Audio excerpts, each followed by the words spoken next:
ലേവ്യർ അധ്യായം 22.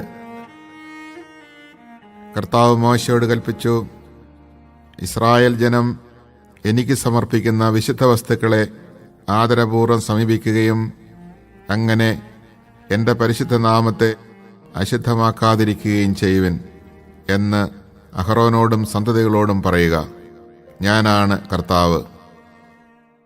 നിങ്ങളുടെ സന്തതി പരമ്പരകളിൽ ആരെങ്കിലും അശുദ്ധനായിരിക്കെ ഇസ്രായേൽക്കാർ കർത്താവിന് സമർപ്പിച്ച വിശുദ്ധ വസ്തുക്കളെ സമീപിച്ചാൽ അവൻ എൻ്റെ സന്നിധിയിൽ നിന്ന് വിച്ഛേദിക്കപ്പെടും. ഞാനാണ് കർത്താവ്. അഹറോന്റെ വംശത്തിൽപ്പെട്ട ആരെങ്കിലും കുഷ്ഠരോഗിയോ ബീജസ്രാവക്കാരനോ ആണെങ്കിൽ അവൻ ശുദ്ധനാകുന്നതുവരെ വിശുദ്ധ വസ്തുക്കൾ ഭക്ഷിക്കരുത്. ബീജസ്രാവമുള്ളവനും മരിച്ചവനെയോ ഇഴജന്തുവിനെയോ മനുഷ്യനിലുള്ള ഏതെങ്കിലും മാലിന്യത്തെയോ സ്പർശിച്ച് അശുദ്ധനായവനും വൈകുന്നേരം വരെ അശുദ്ധനായിരിക്കും. സ്നാനം ചെയ്തല്ലാതെ അവൻ വിശുദ്ധ വസ്തുക്കൾ ഭക്ഷിക്കരുത്. സൂര്യൻ അസ്തമിക്കുമ്പോൾ അവൻ ശുദ്ധിയുള്ളവനായിരിക്കും. അതിനുശേഷം അവന് വിശുദ്ധ വസ്തുക്കൾ ഭക്ഷിക്കാം. എന്തെന്നാൽ അത് അവൻ്റെ ഭക്ഷണമാണ്. ചത്തതോ കാട്ടുമൃഗങ്ങൾ കൊന്നതോ ആയ ഒരു മൃഗത്തെയും ഭക്ഷിച്ച് അവർ മാലിന്യമേൽക്കരുത്. ഞാനാണ് കർത്താവ്. പാപം ചെയ്യാതിരിക്കുന്നതിനും വിശുദ്ധ വസ്തുക്കളെ അശുദ്ധമാക്കി മരിക്കാതിരിക്കുന്നതിനുമായി അവർ എൻ്റെ കൽപ്പന അനുസരിക്കണം. കർത്താവായ ഞാനാണ് അവരെ വിശുദ്ധീകരിക്കുന്നത്. അന്യരാരും വിശുദ്ധ വസ്തുക്കൾ ഭക്ഷിക്കരുത്. പുരോഹിതന്റെ അടുക്കൽ വന്ന് വസിക്കുന്നവനോ കൂലിവേലക്കാരനോ അത് ഭക്ഷിക്കരുത്. എന്നാൽ പുരോഹിതൻ വിലയ്ക്ക് വാങ്ങുകയോ അവന്റെ ഭവനത്തിൽ ജനിക്കുകയോ ചെയ്ത അടിമകൾക്ക് അത് ഭക്ഷിക്കാം. പുരോഹിതന്റെ മകൾ പുരോഹിതേതര കുടുംബത്തിൽ വിവാഹിതയായാൽ അവൾ വിശുദ്ധ വസ്തുക്കൾ ഭക്ഷിച്ചുകൂടാ. എന്നാൽ പുരോഹിതന്റെ മകൾ വിധവയോ ഉപേക്ഷിക്കപ്പെട്ടവളോ ആയി സന്തതികളില്ലാതെ യൗവനത്തിലെന്ന പോലെ പിതൃഭവനത്തിലേക്ക് തിരിച്ചു വരികയാണെങ്കിൽ പിതാവിന്റെ ഓഹരി അവൾക്ക് ഭക്ഷിക്കാം. അന്യർ അത് ഭക്ഷിച്ചുകൂടാ. ആരെങ്കിലും അറിയാതെ വിശുദ്ധ വസ്തു ഭക്ഷിച്ചു പോയാൽ അതിന്റെ വിലയുടെ 1/5 കൂടി ചേർത്ത് പുരോഹിതനെ ഏൽപ്പിക്കണം. ഇസ്രായേൽ ജനം തങ്ങളുടെ കർത്താവിന് സമർപ്പിച്ച വിശുദ്ധ വസ്തുക്കളൊന്നും പുരോഹിതൻ അശുദ്ധമാക്കരുത്. വിശുദ്ധ വസ്തുക്കൾ ഭക്ഷിച്ച് തങ്ങളുടെ മേൽ അകൃത്യത്തിന്റെ കുറ്റം വരുത്തി വയ്ക്കരുത്. എന്തെന്നാൽ കർത്താവായ ഞാനാണ് അവയെ വിശുദ്ധീകരിക്കുന്നത്. കർത്താവ് മോശയോട് അരുളി ചെയ്തു, അഹറോനോടും പുത്രന്മാരോടും ഇസ്രായേൽ ജനത്തോടും പറയുക, ഇസ്രായേൽ ഭവനത്തിലോ ഇസ്രായേലിലെ പരദേശികളിലോ ഉള്ള ആരെങ്കിലും കർത്താവിന് ദഹനബലിയായി നേർച്ചയോ സ്വാഭീഷ്ട കാഴ്ചയോ സമർപ്പിക്കുമ്പോൾ അത് സ്വീകാര്യമാകണമെങ്കിൽ കാഴ്ചവെക്കുന്നത് മാടുകളിലോ ചെമ്മരിയാടുകളിലോ കോലാടുകളിലോ നിന്നെടുത്ത ഊനമറ്റ ഒരു ആൺമൃഗമായിരിക്കണം. ന്യൂനതയുള്ള ഒന്നിനെയും കാഴ്ചവെക്കരുത്. അത് സ്വീകാര്യമാവുകയില്ല. ആരെങ്കിലും കർത്താവിന് നേർച്ചയും സ്വാഭീഷ്ട കാഴ്ചയും സമാധാന ബലിയായി അർപ്പിക്കുമ്പോൾ അത് സ്വീകാര്യമാകണമെങ്കിൽ കാലിക്കൂട്ടത്തിലോ ആട്ടിൻകൂട്ടത്തിലോ നിന്നെടുത്ത ഊനമറ്റ മൃഗത്തെ കാഴ്ചവെക്കണം. അതിന് ഒരു ന്യൂനതയും ഉണ്ടായിരിക്കരുത്. അന്ധതയുള്ളതോ അംഗഭംഗം സംഭവിച്ചതോ മുടന്തുള്ളതോ എന്തെങ്കിലും വ്രണമോ തടിപ്പോ പുഴുക്കടിയോ ഉള്ളതോ ആയ ഒന്നിനെയും കർത്താവിന് സമർപ്പിക്കരുത്. ഇവയെ കർത്താവിന്റെ ബലിപീഠത്തിൽ ദഹനബലിയായി അർപ്പിക്കരുത്. അവയവങ്ങളിൽ എന്തെങ്കിലും കുറവോ കൂടുതലോ ഉള്ള കാളയെയോ ആടിനെയോ സ്വാഭീഷ്ട കാഴ്ചയായി അർപ്പിക്കാം. എന്നാൽ നേർച്ചയായി അത് സ്വീകാര്യമല്ല. വൃഷണങ്ങൾ ഉടച്ചതോ ചതച്ചതോ എടുത്തു കളഞ്ഞതോ മുറിച്ചതോ ആയ മൃഗത്തെ നിങ്ങളുടെ ദേശത്ത് വെച്ച് കർത്താവിന് കാഴ്ചവെക്കരുത്. വിദേശികളിൽ നിന്ന് നിങ്ങൾക്ക് കിട്ടിയ ഇത്തരം ഒരു മൃഗത്തെയും നിങ്ങളുടെ ദൈവത്തിന് ഭോജനബലിയായി അർപ്പിക്കരുത്. അവയ്ക്ക് ന്യൂനതയുണ്ട്. അംഗഭംഗമുള്ളതാകയാൽ അവ സ്വീകാര്യമല്ല. കർത്താവ് മോശയോട് അരുളിച്ചെയ്തു, ഒരു കാളയോ ചെമ്മരിയാടോ കോലാടോ ജനിച്ചാൽ അത് തള്ളയോടുകൂടെ 7 ദിവസം നിൽക്കട്ടെ. 8-ാം ദിവസം മുതൽ കർത്താവിന് ദഹനബലിക്ക് അത് സ്വീകാര്യമായിരിക്കും. പശുവോ പെണ്ണാടോ എന്തുതന്നെയായാലും തള്ളയെയും കുട്ടിയെയും ഒരേ ദിവസം തന്നെ കൊല്ലരുത്. കൃതജ്ഞതാബലി അർപ്പിക്കുമ്പോൾ കർത്താവിന് സ്വീകാര്യമാകുന്ന വിധത്തിൽ വേണം അത് അർപ്പിക്കാൻ. അത് അന്ന് തന്നെ ഭക്ഷിക്കണം. അതിലൊട്ടും പിറ്റേ ദിവസം രാവിലെ വരെ ശേഷിക്കരുത്. ഞാനാണ് കർത്താവ്. നിങ്ങൾ എൻ്റെ കൽപ്പനയനുസരിച്ച് പ്രവർത്തിക്കുവിൻ. ഞാനാണ് കർത്താവ്. ഇസ്രായേൽ ജനങ്ങളുടെ ഇടയിൽ എൻ്റെ പരിശുദ്ധി പ്രഘോഷിക്കപ്പെടേണ്ടതാകയാൽ നിങ്ങൾ എൻ്റെ വിശുദ്ധനാമത്തെ അശുദ്ധമാക്കരുത്. നിങ്ങളെ വിശുദ്ധീകരിക്കുന്ന കർത്താവ് ഞാനാണ്. നിങ്ങളുടെ ദൈവമായിരിക്കേണ്ടതിന് ഞാനാണ് ഈജിപ്ത് ദേശത്ത് നിന്ന് നിങ്ങളെ കൊണ്ടുവന്നത്. ഞാനാണ് കർത്താവ്.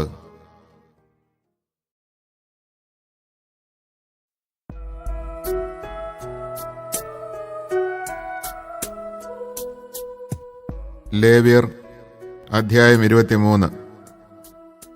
കർത്താവ് മോശയോട് അരുളിച്ചെയ്തു, ഇസ്രായേൽ ജനത്തോട് പറയുക, വിശുദ്ധ സമ്മേളനങ്ങൾ വിളിച്ചുകൂട്ടേണ്ട കർത്താവിൻ്റെ തിരുനാളുകൾ ഇവയാണ്.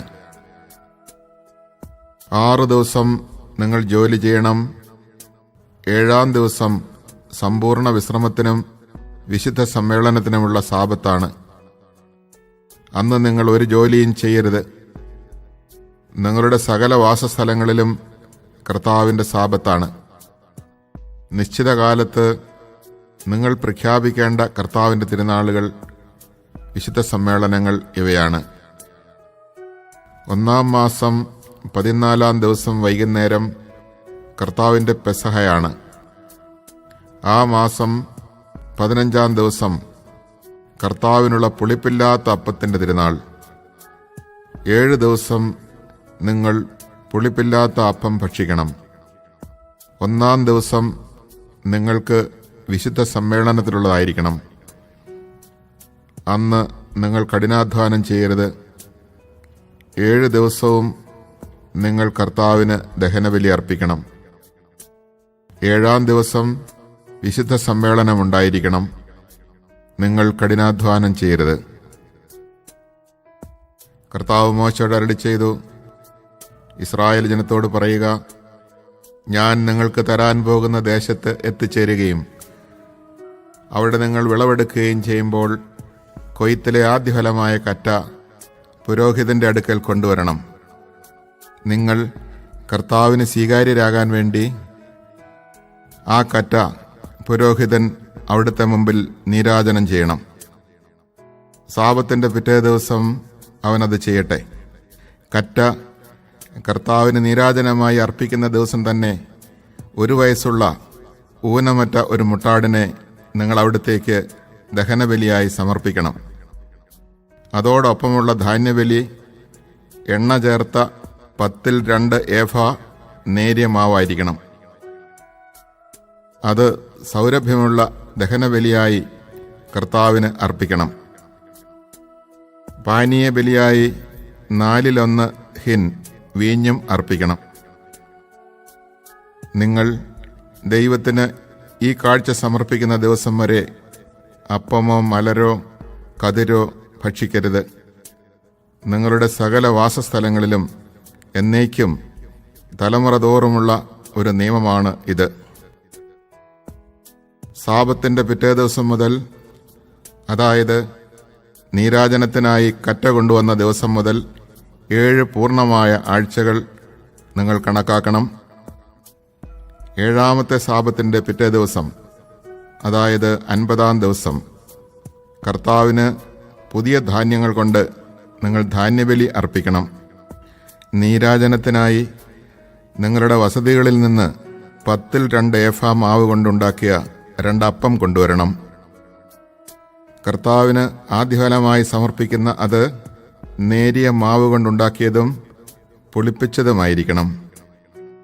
അപ്പത്തോടുകൂടെ 1 വയസ്സുള്ള ഊനമറ്റ 7 ചെമ്മരിയാട്ടിൻകുട്ടികളെയും 1 കാളക്കുട്ടിയെയും 2 മുട്ടാടുകളെയും കർത്താവിന് ദഹനബലിയായി അർപ്പിക്കണം. ധാന്യബലിയോടും പാനീയബലിയോടും കൂടിയ അത് കർത്താവിന് സൗരഭ്യദായകമായ ദഹനബലിയായിരിക്കും. തുടർന്ന് ഒരു കോലാട്ടിൻ മുട്ടനെ പാപപരിഹാര ബലിക്കായും 1 വയസ്സുള്ള 2 ആട്ടിൻകുട്ടികളെ സമാധാന ബലിക്കായും കാഴ്ചവെക്കണം. പുരോഹിതൻ അത് ആദ്യഫലങ്ങളുടെ അപ്പത്തോടും 2 ആട്ടിൻകുട്ടികളോടും കൂടെ നീരാജനമായി കർത്താവിൻ്റെ സന്നദ്ധിയിൽ കാഴ്ചവെക്കണം.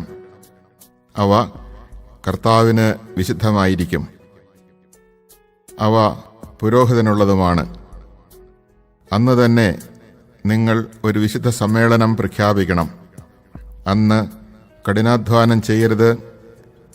നിങ്ങളുടെ സകല വാസസ്ഥലങ്ങളിലും തലമുറ തോറും എന്നേക്കുമുള്ള ഒരു നിയമമാണ് ഇത്. നിങ്ങൾ വയലിൽ കൊയ്യുമ്പോൾ അരികു തീർത്ത് കൊയ്യരുത്. വിളവെടുപ്പിന് ശേഷം കാല പെറുക്കരുത്. അത് പാവങ്ങൾക്കും പരദേശികൾക്കുമായി വിട്ടുകൊടുക്കണം. ഞാനാണ് നിങ്ങളുടെ ദൈവമായ കർത്താവ്. കർത്താവ് മോശയോട് അരുളിച്ചെയ്തു, ഇസ്രായേൽ ജനത്തോട് പറയുക, 7-ാം മാസം ആദ്യ ദിവസം നിങ്ങൾക്ക് സാബത്തായിരിക്കണം. കാഹളം മുഴക്കി പ്രഖ്യാപിക്കേണ്ട അനുസ്മരണാ ദിനവും വിശുദ്ധ സമ്മേളന ദിനവും. അന്ന് നിങ്ങൾ കഠിനമായ ജോലിയൊന്നും ചെയ്യരുത്. കർത്താവിന് ഒരു ദഹനബലി അർപ്പിക്കുകയും വേണം. കർത്താവ് മോശയോട് അരുളിച്ചെയ്തു, 7-ാം മാസം 10-ാം ദിവസം പാപപരിഹാര ദിനമായിരിക്കണം. അത് വിശുദ്ധ സമ്മേളനത്തിനുള്ള ദിവസവുമാണ്. അന്ന് ഉപവസിക്കുകയും കർത്താവിന് ദഹനബലി അർപ്പിക്കുകയും വേണം. ആ ദിവസം നിങ്ങൾ ഒരു ജോലിയും ചെയ്യരുത്. നിങ്ങളുടെ ദൈവമായ കർത്താവിൻ്റെ മുമ്പിൽ പാപത്തിന് പരിഹാരം ചെയ്യുന്ന ദിനമാണ് അത്. അന്ന് ഉപവസിക്കാത്തവൻ ജനത്തിൽ നിന്ന് വിച്ഛേദിക്കപ്പെടണം. അന്ന് എന്തെങ്കിലും ജോലി ചെയ്യുന്നവനെ ഞാൻ ജനത്തിൽ നിന്ന് ഉന്മൂലനം ചെയ്യും. നിങ്ങൾ ഒരു ജോലിയും ചെയ്യരുത്. നിങ്ങളുടെ വാസസ്ഥലങ്ങളിൽ തലമുറ തോറും എന്നേക്കുമുള്ള നിയമമാണ് ഇത്. ആ ദിവസം നിങ്ങൾക്ക് പൂർണ്ണ വിശ്രമത്തിൻ്റെ സാബത്തായിരിക്കണം. അന്ന് നിങ്ങൾ ഉപവസിക്കണം. മാസത്തിൻ്റെ 9-ാം ദിവസം വൈകുന്നേരം മുതൽ പിറ്റേന്ന് വൈകുന്നേരം വരെ സാബത്ത് ആചരിക്കണം. കർത്താവ് മോശയോട് അരുളിച്ചെയ്തു, ഇസ്രായേൽ ജനത്തോട് പറയുക, 7-ാം മാസം 15-ാം ദിവസം മുതൽ 7 ദിവസത്തേക്ക് കർത്താവിൻ്റെ കൂടാരത്തിരുന്നാളാണ്. ആദ്യ ദിവസം ഒരു വിശുദ്ധ സമ്മേളനം കൂടണം. അന്ന് നിങ്ങൾ കഠിനാധ്വാനം ചെയ്യരുത്. 7 ദിവസവും നിങ്ങൾ കർത്താവിന് ദഹനബലി അർപ്പിക്കണം. 8-ാം ദിവസം വിശുദ്ധ സമ്മേളനം ഉണ്ടായിരിക്കണം. കർത്താവിന് ദഹനബലിയും അർപ്പിക്കണം. ഇത് ആഘോഷത്തോടുകൂടിയ സമ്മേളനമാണ്. അന്ന് നിങ്ങൾ കഠിനാധ്വാനം ചെയ്യരുത്. കർത്താവിന് ദഹനബലിയും ധാന്യബലിയും പാനീയബലിയും മറ്റ് ബലികളും അർപ്പിക്കേണ്ടതും വിശുദ്ധ സമ്മേളനമായി നിങ്ങൾ പ്രഖ്യാപിക്കേണ്ടതുമായ കർത്താവിൻ്റെ നിർദ്ദിഷ്ട തിരുനാളുകളാണ് ഇവ. കർത്താവിൻ്റെ സാബത്തിനും കർത്താവിന് നൽകുന്ന വഴിപാടുകൾക്കും കാഴ്ചകൾക്കും സ്വാഭീഷ്ട ബലികൾക്കും പുറമെയാണ് ഇവ. 7-ാം മാസം 15-ാം ദിവസം വയലിലെ വിളവ് ശേഖരിച്ചതിന് ശേഷം 7 ദിവസം നിങ്ങൾ കർത്താവിന് ഒരു തിരുനാൾ ആചരിക്കണം. ആദ്യ ദിവസവും 8-ാം ദിവസവും സാബത്തായിരിക്കണം. 1-ാം ദിവസം ഭംഗിയുള്ള പഴങ്ങളും ഈന്തപ്പനയോലയും ഇലതൂർന്ന ചില്ലകളും ആറ്റരളിക്കൊമ്പുകളും എടുക്കണം. നിങ്ങളുടെ ദൈവമായ കർത്താവിൻ്റെ സന്നിധിയിൽ 7 ദിവസം സന്തോഷിച്ച് ആഹ്ലാദിക്കണം. വർഷം തോറും 7 ദിവസം കർത്താവിൻ്റെ തിരുനാളായി ആഘോഷിക്കണം. നിങ്ങളുടെ സന്തതികൾക്കുള്ള ശാശ്വത നിയമമാണ് ഇത്. 7-ാം മാസത്തിൽ ഈ തിരുനാൾ നിങ്ങൾ ആഘോഷിക്കണം. 7 ദിവസത്തേക്ക് നിങ്ങൾ കൂടാരങ്ങളിൽ വസിക്കണം. ഈജിപ്ത് ദേശത്ത് നിന്ന് ഞാൻ ഇസ്രായേൽ ജനത്തെ കൊണ്ടുവന്നപ്പോൾ അവർ കൂടാരങ്ങളിലാണ് വസിച്ചത് എന്ന് നിങ്ങളുടെ സന്തതി പരമ്പര അറിയാൻ ഇസ്രായേൽക്കാരെല്ലാവരും കൂടാരങ്ങളിൽ വസിക്കണം. ഞാനാണ് നിങ്ങളുടെ ദൈവമായ കർത്താവ്. ഇപ്രകാരം മോശ ഇസ്രായേൽ ജനത്തോട് കർത്താവിൻ്റെ നിർദ്ദിഷ്ട തിരുനാളുകൾ പ്രഖ്യാപിച്ചു.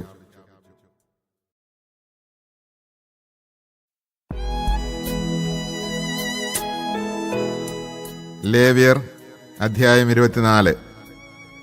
കർത്താവ് മോശയോട് അരുളി ചെയ്തു, വിളക്കുകൾ നിരന്തരം കത്തിക്കൊണ്ടിരിക്കുന്നതിന് ഒലിവിൽ നിന്നെടുത്ത ശുദ്ധമായ എണ്ണ നിന്റെ അടുക്കൽ കൊണ്ടുവരാൻ ഇസ്രായേൽ ജനത്തോട് പറയുക.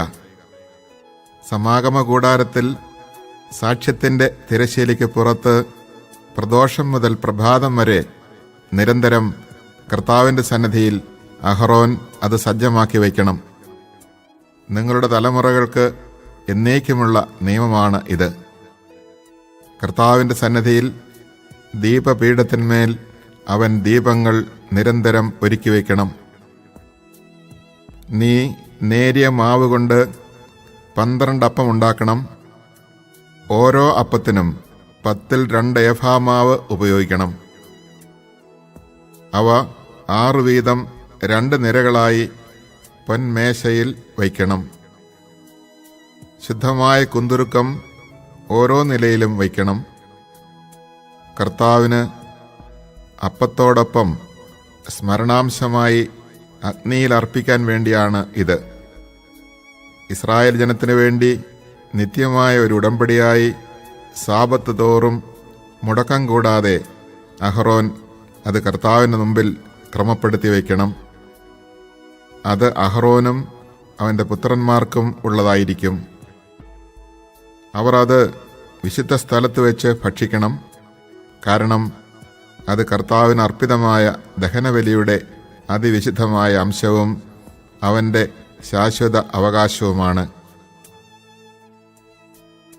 ഇസ്രായേൽക്കാരിയിൽ ഈജിപ്തുകാരന് ജനിച്ച ഒരുവൻ ഇസ്രായേൽ ജനത്തിനിടയിൽ വന്ന് പാളയത്തിൽ വെച്ച് ഒരു ഇസ്രായേൽക്കാരനുമായി വഴക്കിട്ടു. ഇസ്രായേൽ സ്ത്രീയുടെ മകൻ തിരുനാമത്തെ ദുഷിക്കുകയും ശപിക്കുകയും ചെയ്തു. അവർ അവനെ മോശയുടെ അടുക്കൽ കൊണ്ടുവന്നു. അവൻ്റെ അമ്മയുടെ പേർ ഷിലോമിത്ത് എന്നായിരുന്നു. അവൾ ദാൻ ഗോത്രത്തിലെ ദിബ്രിയുടെ മകളായിരുന്നു. അവർ അവനെ കർത്താവിൻ്റെ ഹിതമറിയുന്നതുവരെ തടവിൽ വെച്ചു. കർത്താവ് മോശയോട് കൽപ്പിച്ചു, ശാപവാക്ക് പറഞ്ഞവനെ പാളയത്തിന് പുറത്തു കൊണ്ടുപോവുക.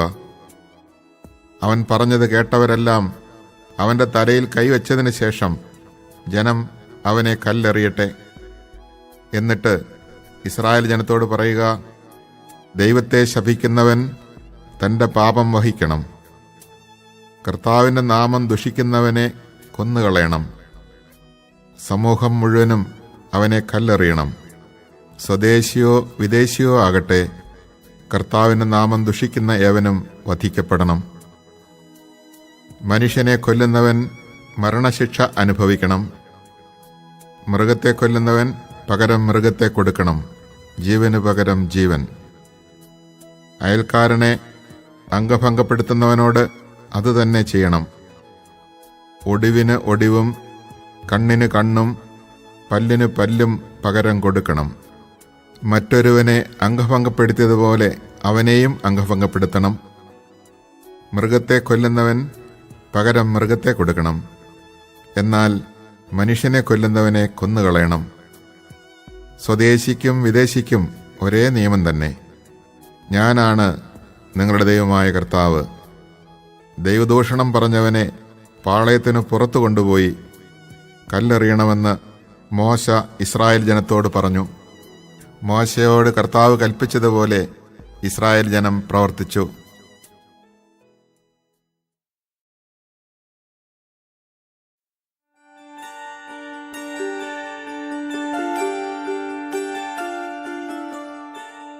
ലേവ്യർ അധ്യായം 25.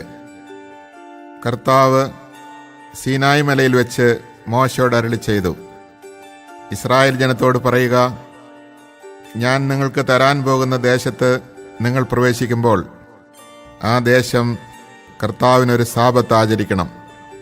6 വർഷം നീ നിന്റെ നിലം വിതയ്ക്കുകയും മുന്തിരിവള്ളി വെട്ടിയൊരുക്കി ഫലമെടുക്കുകയും ചെയ്യുക. എന്നാൽ 7-ാം വർഷം ദേശത്തിന് വിശ്രമത്തിനുള്ള കർത്താവിൻ്റെ സാബത്തായിരിക്കും. ആ വർഷം നിലം വിതയ്ക്കുകയോ മുന്തിരിവള്ളി മുറിക്കുകയോ ചെയ്യരുത്. താനെ മുളച്ച് വിളയുന്നവ നിങ്ങൾ കൊയ്യരുത്.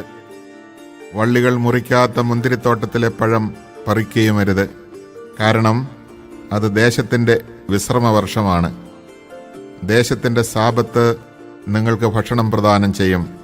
നിനക്കും നിന്റെ ദാസനും ദാസിക്കും കൂലിക്കാരനും നിന്നോടുകൂടെ വസിക്കുന്ന പരദേശിക്കും. നിന്റെ കന്നുകാലികൾക്കും നിന്റെ ദേശത്തെ മൃഗങ്ങൾക്കും അതിൻ്റെ ഫലങ്ങൾ ആഹാരമായിരിക്കും. വർഷങ്ങളുടെ 7 സാബത്തുകൾ എണ്ണുക. 7 പ്രാവശ്യം 7 വർഷങ്ങൾ. വർഷങ്ങളുടെ 7 സാബത്തുകളുടെ ദൈർഘ്യം 49 വർഷങ്ങൾ. 7-ാം മാസം 10-ാം ദിവസം നിങ്ങളെല്ലായിടത്തും കാഹളം മുഴക്കണം. പാപപരിഹാര ദിനമായ അന്ന് ദേശം മുഴുവൻ കാഹളം മുഴക്കണം. 50-ാം വർഷത്തെ നീ വിശുദ്ധീകരിക്കണം. ദേശവാസികൾക്കെല്ലാം സ്വാതന്ത്ര്യം പ്രഖ്യാപിക്കണം. അത് നിങ്ങൾക്ക് ജൂബിലി വർഷമായിരിക്കും. ഓരോരുത്തർക്കും തങ്ങളുടെ സ്വത്ത് തിരികെ ലഭിക്കണം. ഓരോരുത്തരും തങ്ങളുടെ കുടുംബത്തിലേക്ക് മടങ്ങിപ്പോകട്ടെ. 50-ാം വർഷം നിങ്ങൾക്ക് ജൂബിലി വർഷമായിരിക്കണം. ആ വർഷം വിതയ്ക്കുകയോ ഭൂമിയിൽ താനെ വളരുന്നവ കൊയ്യുകയോ മുറിക്കാത്ത മുന്തിരിവള്ളികളിലെ ഫലങ്ങൾ ശേഖരിക്കുകയോ അരുത്. എന്തെന്നാൽ അത് ജൂബിലി വർഷമാണ്. അത് നിങ്ങൾക്ക് വിശുദ്ധമായിരിക്കണം. വയലിൽ നിന്ന് കിട്ടുന്നവ മാത്രം നിങ്ങൾക്ക് ഭക്ഷിക്കാം. ജൂബിലിയുടെ ഈ വർഷത്തിൽ ഓരോരുത്തരും തങ്ങളുടെ അവകാശ സ്ഥലത്തേക്ക് തിരികെ പോകണം. നിന്റെ അയൽക്കാരൻ എന്തെങ്കിലും വിൽക്കുകയോ അവനിൽ നിന്ന് എന്തെങ്കിലും വാങ്ങുകയോ ചെയ്യുമ്പോൾ നിങ്ങൾ പരസ്പരം ഞെരുക്കരുത്. അടുത്ത ജൂബിലി വരെയുള്ള വർഷങ്ങളുടെ കണക്കനുസരിച്ച് അയൽക്കാരനിൽ നിന്ന് നീ വാങ്ങണം. വിളവിൻ്റെ വർഷങ്ങളുടെ കണക്കനുസരിച്ച് അവൻ നിനക്ക് വിൽക്കട്ടെ. വർഷങ്ങൾ കൂടിയിരുന്നാൽ വില വർദ്ധിപ്പിക്കണം, കുറഞ്ഞിരുന്നാൽ വില കുറയ്ക്കണം. എന്തെന്നാൽ വിളവിൻ്റെ വർഷങ്ങളുടെ എണ്ണമനുസരിച്ചാണ് അവൻ നിനക്ക് വിൽക്കുന്നത്. നിങ്ങൾ പരസ്പരം ഞെരുക്കരുത്. ദൈവത്തെ ഭയപ്പെടണം. ഞാനാണ് നിങ്ങളുടെ ദൈവമായ കർത്താവ്.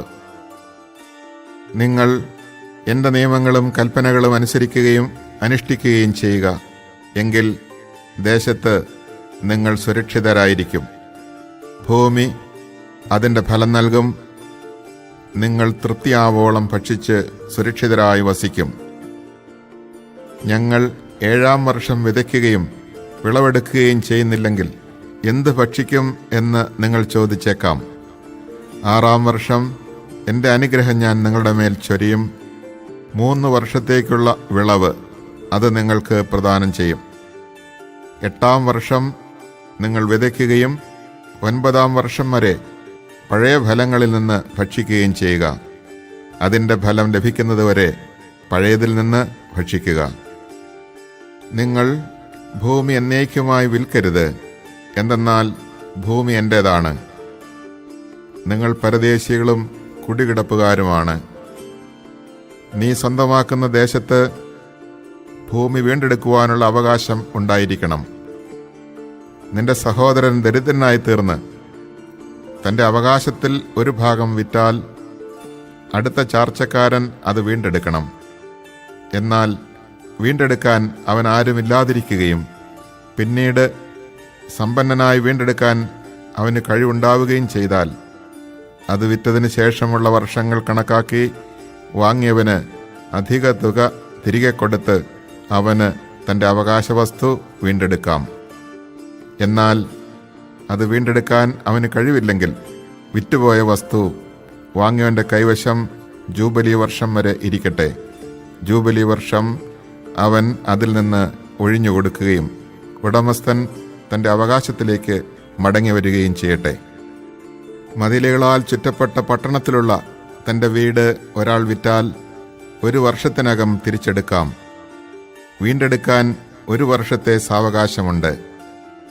1 വർഷത്തിനകം വീണ്ടെടുക്കുന്നില്ലെങ്കിൽ മതിലുകളാൽ ചുറ്റപ്പെട്ട പട്ടണത്തിലുള്ള വീട് വാങ്ങിയവനും അവൻ്റെ സന്തതികൾക്കും എന്നേക്കുമുള്ള അവകാശമായിരിക്കും.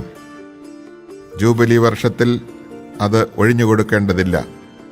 എന്നാൽ ചുറ്റും മതിലുകളില്ലാത്ത ഗ്രാമങ്ങളിലെ വീടുകൾ നിലങ്ങൾ പോലെ കണക്കാക്കപ്പെടും. ജൂബിലി വർഷത്തിൽ അവ വീണ്ടുകൊള്ളുകയോ മോചിപ്പിച്ചെടുക്കുകയോ ആവാം. എന്നാൽ ലേവ്യർക്ക് തങ്ങളുടെ പട്ടണങ്ങളും അവിടെ തങ്ങൾക്ക് അവകാശമായ വീടുകളും എപ്പോൾ വേണമെങ്കിലും വീണ്ടെടുക്കാം. ലേവ്യരിൽ ആരെങ്കിലും അത് വീണ്ടെടുക്കുന്നില്ലെങ്കിൽ വാങ്ങിയവൻ ജൂബിലി വത്സരത്തിൽ വീട് ഒഴിഞ്ഞു കൊടുക്കണം. ലേവ്യരുടെ പട്ടണത്തിലുള്ള ഭവനങ്ങൾ ഇസ്രായേൽ ജനത്തിനിടയിൽ അവർക്കുള്ള അവകാശമാണ്. അവരുടെ പട്ടണത്തിന് ചുറ്റുമുള്ള വയലുകൾ വിൽക്കരുത്. അത് അവരുടെ ശാശ്വത അവകാശമാണ്. നിന്റെ സഹോദരൻ ദരിദ്രനാവുകയും തന്നെ സംരക്ഷിക്കാൻ അവന് വകയില്ലാതാവുകയും ചെയ്യുന്നെങ്കിൽ നീ അവനെ സംരക്ഷിക്കണം. അവൻ അന്യനെപ്പോലെയോ പരദേശിയെപ്പോലെയോ നിന്നോടുകൂടെ വസിക്കട്ടെ. അവനിൽ നിന്ന് പലിശയോ ആദായമോ വാങ്ങരുത്. ദൈവത്തെ ഭയപ്പെടുക. നിന്റെ സഹോദരൻ നിന്റെ കൂടെ വസിക്കട്ടെ. നീ അവന് പണം പലിശയ്ക്ക് കൊടുക്കരുത്. നിന്റെ ആഹാരം അവന് ലാഭത്തിന് വിൽക്കുകയുമരുത്. നിങ്ങളുടെ ദൈവമായിരിക്കാനും കാനാൻ ദേശം നിങ്ങൾക്ക് നൽകാനും ഈജിപ്തിൽ നിന്ന് നിങ്ങളെ കൊണ്ടുവന്ന നിങ്ങളുടെ ദൈവമായ കർത്താവാണ് ഞാൻ. നിന്റെ സഹോദരൻ നിർധനനാവുകയും അവൻ തന്നെ നിനക്ക് വിൽക്കുകയും ചെയ്യുന്നെങ്കിൽ അവനെക്കൊണ്ട് അടിമവേല ചെയ്യിക്കരുത്. അവൻ നിനക്ക് ഒരു കൂലിക്കാരനും പരദേശിയുമായിരിക്കട്ടെ. അവൻ ജൂബിലി വർഷം വരെ നിനക്ക് വേണ്ടി ജോലി ചെയ്യണം. അതിനുശേഷം അവൻ മക്കളോടുകൂടെ തൻ്റെ കുടുംബത്തിലേക്കും പിതാക്കന്മാരുടെ അവകാശത്തിലേക്കും മടങ്ങിപ്പോകട്ടെ. എന്തെന്നാൽ ഈജിപ്ത് ദേശത്ത് നിന്ന് ഞാൻ കൊണ്ടുവന്ന എൻ്റെ ദാസരാണ് അവർ. അവരെ അടിമകളായി വിൽക്കരുത്. നീ അവരുടെ മേൽ ക്രൂരമായി ഭരണം നടത്തരുത്. നിന്റെ ദൈവത്തെ ഭയപ്പെടുക. ചുറ്റുമുള്ള ജനങ്ങളിൽ നിന്ന് നിങ്ങൾ ദാസന്മാരെയും ദാസികളെയും വാങ്ങിക്കൊള്ളുവിൻ. നിങ്ങളുടെ ഇടയിൽ വസിക്കുന്ന വിദേശികളിൽ നിന്നും നിങ്ങളുടെ ദേശത്ത് വെച്ച് അവരുടെ കുടുംബങ്ങളിൽ ജനിച്ചവരിൽ നിന്നും നിങ്ങൾക്ക് ദാസരെ വാങ്ങാം. അവർ നിങ്ങളുടെ അവകാശമായിരിക്കും. നിങ്ങൾക്ക് ശേഷം നിങ്ങളുടെ മക്കൾക്ക് നിത്യമായി അവകാശമാക്കാൻ അവരിൽ നിന്ന് നിങ്ങൾക്ക് അടിമകളെ സ്വീകരിക്കാം. എന്നാൽ ഇസ്രായേൽ മക്കളായ നിങ്ങളുടെ സഹോദരരുടെ മേൽ നിങ്ങൾ ക്രൂരമായ ഭരണം നടത്തരുത്. നിങ്ങളുടെ ഇടയിലുള്ള പരദേശിയോ അന്യനോ സമ്പന്നനാവുകയും അവൻ്റെ സമീപമുള്ള സഹോദരൻ ദരിദ്രനാകയാൽ പരദേശിക്കോ അന്യനോ അല്ലെങ്കിൽ അന്യൻ്റെ കുടുംബാംഗത്തിനോ തന്നെ വിൽക്കുകയും ചെയ്താൽ അവനെ വീണ്ടെടുക്കാവുന്നതാണ്. അവൻ്റെ സഹോദരന്മാരിൽ ആർക്കും അവനെ വീണ്ടെടുക്കാം. അവൻ്റെ പിതൃവ്യനോ പിതൃവ്യപുത്രനോ ഏതെങ്കിലും ചാർച്ചക്കാരനോ അവനെ വീണ്ടെടുക്കാം. അവൻ സമ്പന്നനാവുകയാണെങ്കിൽ അവന് തന്നെ വീണ്ടെടുക്കുകയും ചെയ്യാം. അവൻ തന്നെ വിറ്റത് മുതൽ ജൂബിലി വരെയുള്ള വത്സരങ്ങൾ വാങ്ങിയവനുമായി കണക്കാക്കണം. വർഷങ്ങൾക്കനുസരിച്ചായിരിക്കും അവൻ്റെ മോചനത്തിൻ്റെ വില. ഉടമസ്ഥനോടുകൂടെ ജീവിച്ച വത്സരങ്ങൾ കൂലിക്കാരൻ്റെ നിരയിൽ കണക്കാക്കണം. വർഷങ്ങൾ ഏറെ ബാക്കിയുണ്ടെങ്കിൽ അതിന് തക്കവിധം വീണ്ടെടുപ്പ് വില കിട്ടിയ പണത്തിൽ നിന്ന് തിരികെ കൊടുക്കണം. ജൂബിലി വരെ വർഷങ്ങൾ കുറവാണെങ്കിൽ തൻ്റെ വീണ്ടെടുപ്പിനായി ഉടമസ്ഥനുമായി ആലോചിച്ച് വർഷങ്ങളുടെ കണക്കനുസരിച്ച് പണം മടക്കി കൊടുക്കണം. വർഷം തോറും കൂലിക്കെടുക്കപ്പെട്ടവനെ പോലെ അവൻ വാങ്ങുന്നവനോടുകൂടെ കഴിയണം. അവനോട് ക്രൂരത കാണിക്കാൻ ഇടവരരുത്. അവൻ ഇങ്ങനെയൊന്നും വീണ്ടെടുക്കപ്പെടുന്നില്ലെങ്കിൽ അവനും അവൻ്റെ മക്കളും ജൂബിലി വർഷത്തിൽ സ്വതന്ത്രരാക്കപ്പെടണം. ഇസ്രായേൽ ജനം എൻ്റെ ദാസരാണ്. ഈജിപ്തിൽ നിന്ന് ഞാൻ കൊണ്ടുവന്ന എൻ്റെ ദാസർ. നിങ്ങളുടെ ദൈവമായ കർത്താവ് ഞാനാണ്.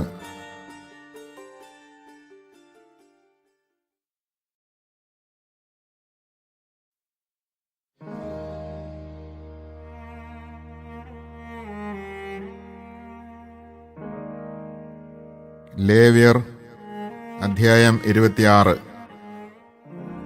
നിങ്ങൾ ആരാധനയ്ക്കായി വിഗ്രഹങ്ങളോ കൊത്തുരൂപങ്ങളോ ഉണ്ടാക്കരുത്. നിങ്ങളുടെ ദേശത്ത് സ്തംഭങ്ങൾ ഉയർത്തുകയോ കൊത്തിയ കല്ലുകൾ നാട്ടുകയോ അരുത്. എന്തെന്നാൽ ഞാനാണ് നിങ്ങളുടെ ദൈവമായ കർത്താവ്. നിങ്ങൾ എൻ്റെ സാബത്ത് ആചരിക്കുകയും എൻ്റെ വിശുദ്ധ സ്ഥലം പൂജ്യമായി കരുതുകയും ചെയ്യുവിൻ.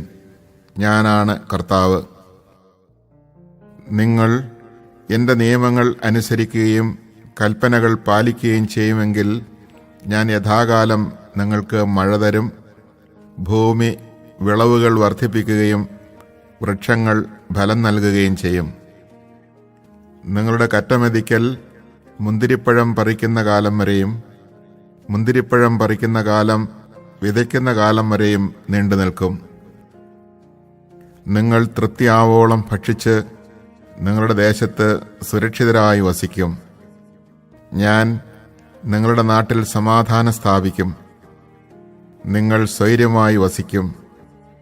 ആരും നിങ്ങളെ ഭയപ്പെടുത്തുകയില്ല.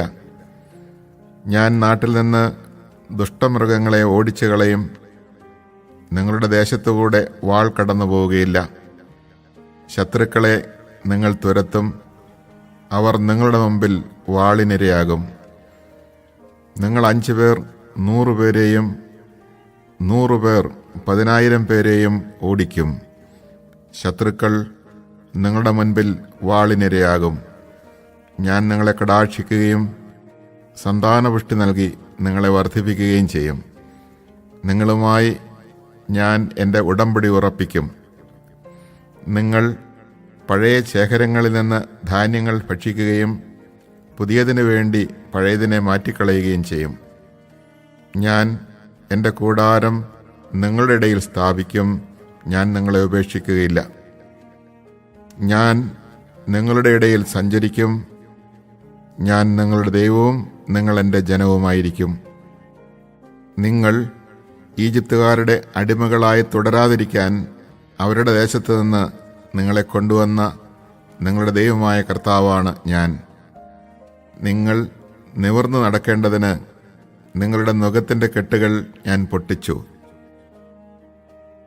നിങ്ങളെൻ്റെ വാക്ക് കേൾക്കാതെയും ഈ കൽപ്പനകളെല്ലാം അനുസരിക്കാതെയും നടന്നാൽ, എൻ്റെ നിയമങ്ങൾ ധിക്കരിക്കുകയും പ്രമാണങ്ങൾ വെറുത്ത് എൻ്റെ കൽപ്പനകൾ അനുഷ്ഠിക്കാതിരിക്കുകയും ഉടമ്പടി ലംഘിക്കുകയും ചെയ്താൽ, ഞാനും അപ്രകാരം നിങ്ങളോട് പ്രവർത്തിക്കും. പെട്ടെന്നുള്ള ഭയവും ക്ഷയവും കണ്ണുകൾക്ക് ഹാനിയും ജീവന് തന്നെ നാശവും വരുത്തുന്ന പനിയും നിങ്ങളുടെ മേൽ ഞാൻ വരുത്തും. നിങ്ങൾ വിതയ്ക്കുന്നത് വൃഥാവിലാകും. നിങ്ങളുടെ ശത്രുക്കൾ അത് ഭക്ഷിക്കും. ഞാൻ നിങ്ങൾക്കെതിരെ മുഖം തിരിക്കും. ശത്രുക്കളുടെ മുമ്പിൽ വെച്ച് നിങ്ങൾ വധിക്കപ്പെടും. നിങ്ങളെ വെറുക്കുന്നവർ നിങ്ങളെ ഭരിക്കും. പിന്തുടരാൻ ആരും തന്നെ ഇല്ലെങ്കിലും നിങ്ങൾ ഭയപ്പെട്ടോടും. ഇതെല്ലാമായിട്ടും എൻ്റെ വാക്ക് കേൾക്കുന്നില്ലെങ്കിൽ നിങ്ങളുടെ പാപങ്ങൾക്ക് ഞാൻ നിങ്ങളെ 7 ഇരട്ടി ശിക്ഷിക്കും. ശക്തിയിലുള്ള നിങ്ങളുടെ അഹങ്കാരം ഞാൻ നശിപ്പിക്കും. ആകാശം നിങ്ങൾക്ക് ഇരുമ്പ് പോലെയും ഭൂമി പിത്തള പോലെയും ആക്കും. നിങ്ങളുടെ കരുത്ത് ഞാൻ നിഷ്ഫലമാക്കും. നിങ്ങളുടെ ദേശം വിളവ് തരികയോ വൃക്ഷങ്ങൾ ഫലം പുറപ്പെടുവിക്കുകയോ ഇല്ല. നിങ്ങൾ എനിക്ക് വിരുദ്ധമായി വ്യാപരിക്കുകയും എന്നെ അനുസരിക്കാതിരിക്കുകയും ചെയ്താൽ, നിങ്ങളുടെ പാപങ്ങൾക്ക് ശിക്ഷയായി 7 ഇരട്ടി അനർത്ഥങ്ങൾ ഞാൻ നിങ്ങളുടെ മേൽ വരുത്തും. ഞാൻ നിങ്ങളുടെ ഇടയിലേക്ക് വന്യമൃഗങ്ങളെ കടത്തിവിടും. അവ നിങ്ങളുടെ മക്കളെ അപഹരിക്കുകയും കന്നുകാലികളെ നശിപ്പിക്കുകയും അങ്ങനെ നിങ്ങളെ എണ്ണത്തിൽ കുറയ്ക്കുകയും ചെയ്യും. നിങ്ങളുടെ വീഥികൾ വിജനമാകും. ഈ ശിക്ഷകൾ കൊണ്ടൊന്നും നിങ്ങൾ എന്നിലേക്ക് തിരിയാതെ എനിക്കെതിരായി വ്യാപരിക്കുന്നെങ്കിൽ, ഞാനും നിങ്ങൾക്കെതിരെ വ്യാപരിക്കും. നിങ്ങളുടെ പാപങ്ങൾക്ക് നിങ്ങളെ ഞാൻ 7 ഇരട്ടി ശിക്ഷിക്കും. എൻ്റെ ഉടമ്പടിയുടെ പേരിൽ പ്രതികാരം ചെയ്യാൻ ഞാൻ നിങ്ങളുടെ മേൽ വാൾ വീശും. നിങ്ങൾ പട്ടണങ്ങളിൽ ഒന്നിച്ചുകൂടുമ്പോൾ ഞാൻ നിങ്ങളുടെ മേൽ പകർച്ചവ്യാധികൾ വരുത്തും. നിങ്ങൾ ശത്രുക്കളുടെ കൈകളിൽ അകപ്പെടുകയും ചെയ്യും. ഞാൻ നിങ്ങളുടെ അപ്പത്തിൻ്റെ അളവ് കുറയ്ക്കും. 10 സ്ത്രീകൾ ഒരടുപ്പിൽ അപ്പം പാകം ചെയ്യും. അവർ നിങ്ങൾക്ക് അപ്പം തൂക്കി അളന്നേ തരൂ. നിങ്ങൾ ഭക്ഷിക്കും, എന്നാൽ തൃപ്തരാവുകയില്ല. ഇതെല്ലാമായിട്ടും നിങ്ങൾ എന്നെ അനുസരിക്കാതെ എനിക്കെതിരെ പ്രവർത്തിക്കുകയാണെങ്കിൽ ഞാനും നിങ്ങൾക്കെതിരെ കോപത്തോടെ പ്രവർത്തിക്കും. നിങ്ങളുടെ പാപത്തിന് നിങ്ങളെ ഞാൻ 7 ഇരട്ടി ശിക്ഷിക്കും. നിങ്ങൾ നിങ്ങളുടെ പുത്രന്മാരുടെയും പുത്രിമാരുടെയും മാംസം ഭക്ഷിക്കും. ഞാൻ നിങ്ങളുടെ പൂജാഗിരികൾ നശിപ്പിക്കുകയും വിഗ്രഹങ്ങൾ വെട്ടിവീഴ്ത്തുകയും നിങ്ങളുടെ ശവശരീരങ്ങൾ ജഡവിഗ്രഹങ്ങളുടെ മേൽ വലിച്ചെറിയുകയും ചെയ്യും. ഹൃദയം കൊണ്ട് ഞാൻ നിങ്ങളെ വെറുക്കും. ഞാൻ നിങ്ങളുടെ പട്ടണങ്ങൾ വിജനമാക്കും, വിശുദ്ധ സ്ഥലങ്ങൾ ശൂന്യമാക്കുകയും ചെയ്യും. നിങ്ങളുടെ സുരഭില കാഴ്ചകൾ ഞാൻ സ്വീകരിക്കുകയില്ല.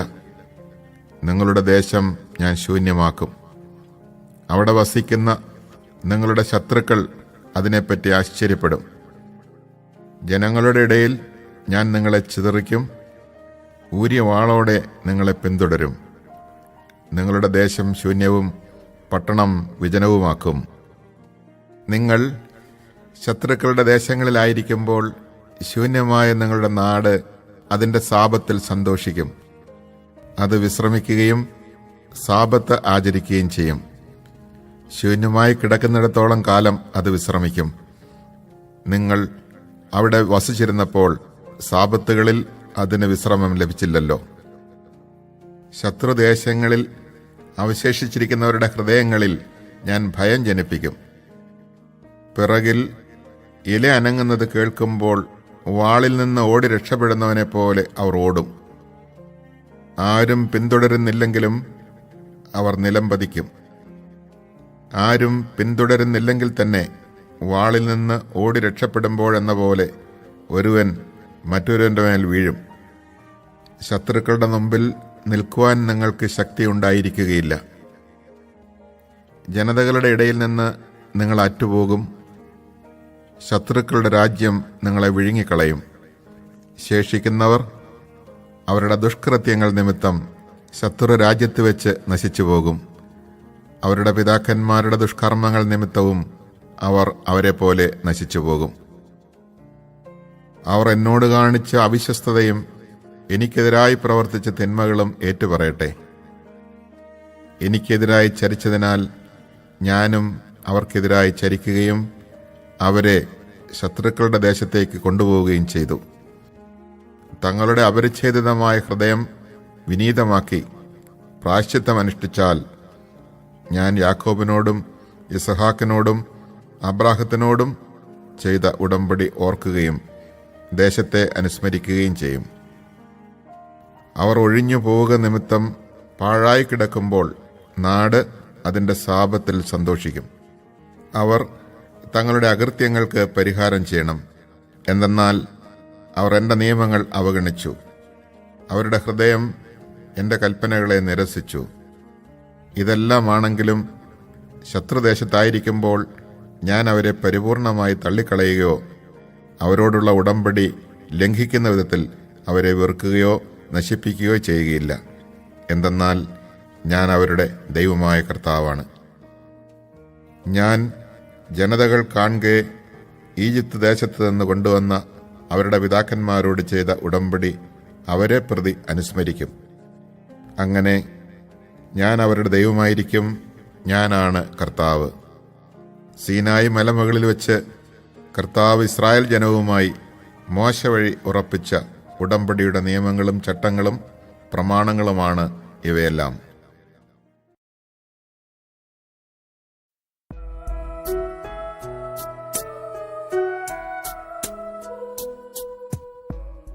ലേവ്യർ അധ്യായം 27.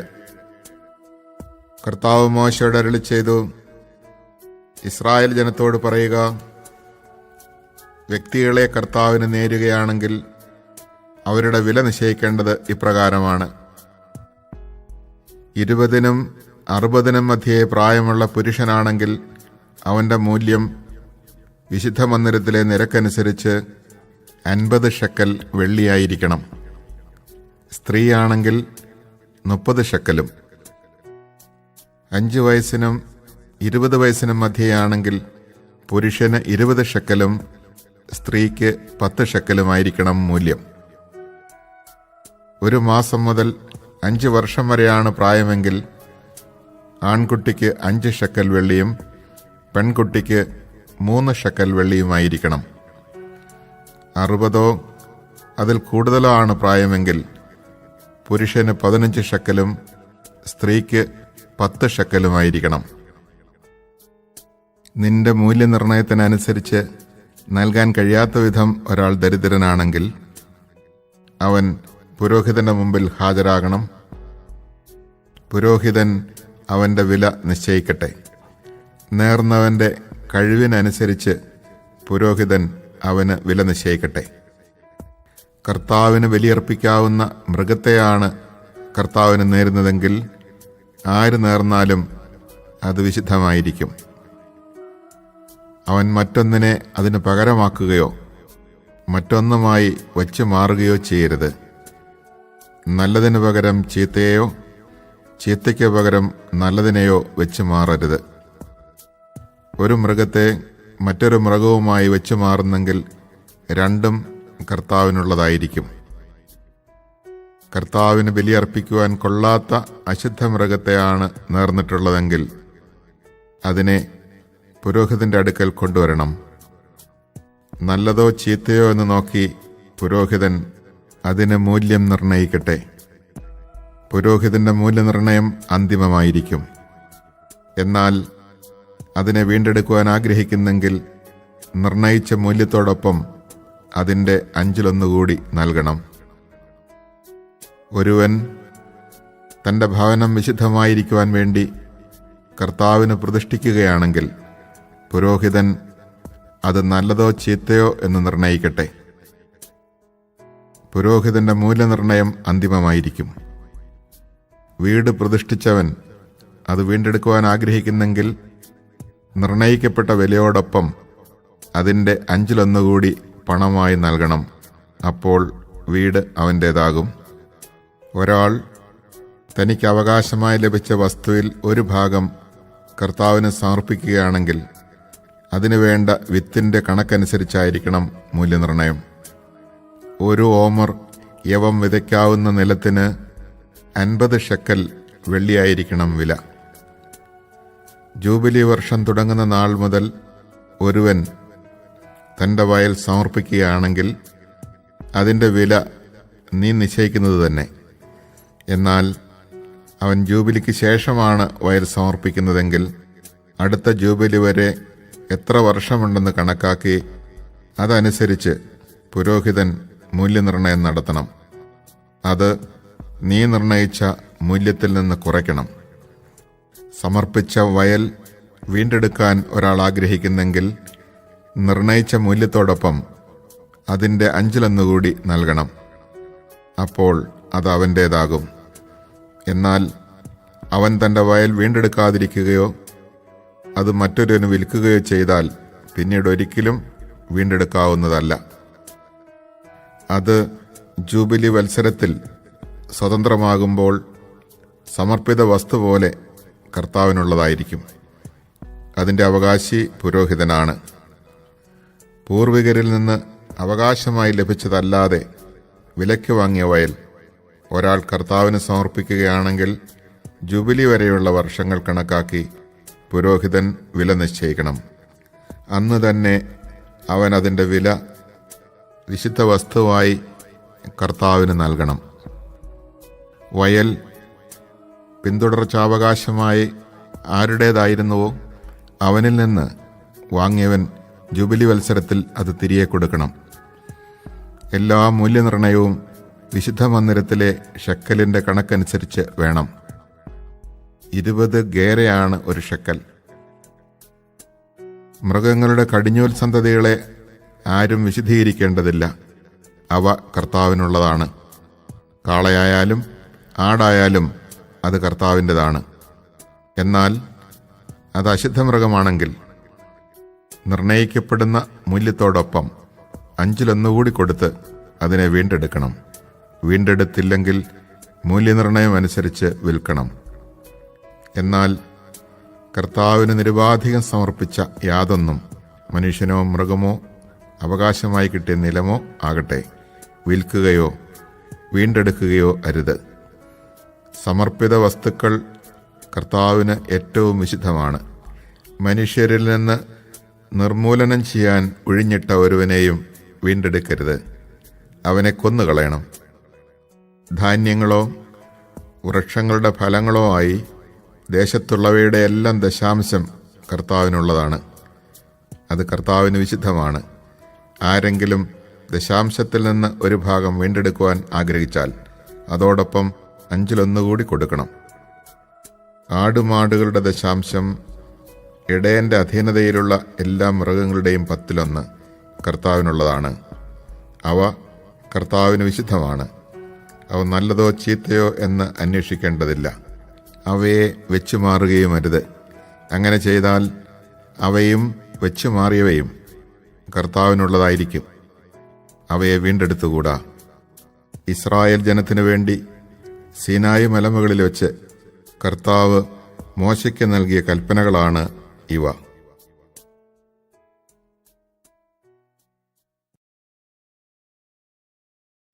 Chapter 22.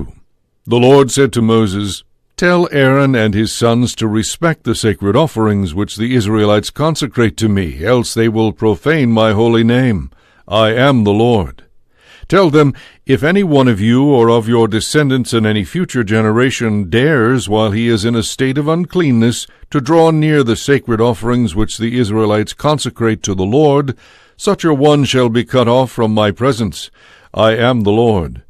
No descendant of Aaron who is stricken with leprosy or who suffers from a flow may eat of these sacred offerings, unless he again becomes clean.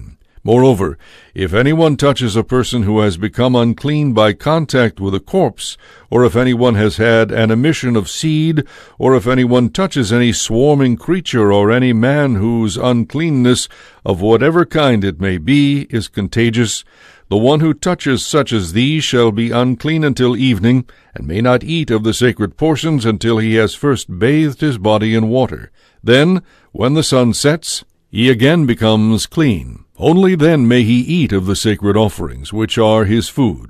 He shall not make himself unclean by eating of any animal that has died of itself, or has been killed by wild beasts. I am the Lord.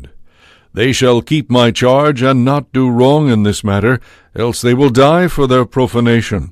I am the Lord who have consecrated them. Neither a layperson, nor a priest's tenant, or hired servant may eat of any sacred offering. But a slave whom a priest acquires by purchase, or who is born in his house, may eat of his food. A priest's daughter who is married to a layman may not eat of the sacred contributions. But if a priest's daughter is widowed or divorced, and having no children, returns to her father's house, she may then eat of her father's food as in her youth. No layman, however, may eat of it. If such a one eats of a sacred offering through inadvertence, he shall make restitution to the priest for the sacred offering with an increment of 1/5 of the amount. The sacred offerings which the Israelites contribute to the Lord, the priests shall not allow to be profaned, nor in the eating of the sacred offering shall they bring down guilt that must be punished. It is I, the Lord, who make them sacred. The Lord said to Moses, Speak to Aaron and his sons and to all the Israelites, and tell them, When any one of the house of Israel, or any alien residing in Israel, who wishes to offer a sacrifice, brings a holocaust as a votive offering, or as a free will offering to the Lord, if it is to be acceptable, the ox or sheep or goat that he offers must be an unblemished male. You shall not offer one that has any defect, for such a one would not be acceptable for you. When anyone presents a peace offering to the Lord from the herd or the flock in fulfillment of a vow, or as a free will offering, if it is to find acceptance, it must be unblemished. It shall not have any defect. One that is blind or crippled or maimed, or one that has a running sore or mange or ringworm, you shall not offer to the Lord. Do not put such an animal on the altar as an oblation to the Lord. An ox or a sheep that is in any way ill-proportioned or stunted you may indeed present as a free-will offering, but it will not be acceptable as a votive offering. One that has its testicles bruised or crushed or torn out or cut off you shall not offer to the Lord. You shall neither do this in your own land nor receive from a foreigner any such animals to offer up as the food of your God. Since they are deformed or defective, they will not be acceptable for you. The Lord said to Moses, When an ox or a lamb or a goat is born, it shall remain with its mother for 7 days. Only from the 8th day onward will it be acceptable to be offered as an oblation to the Lord.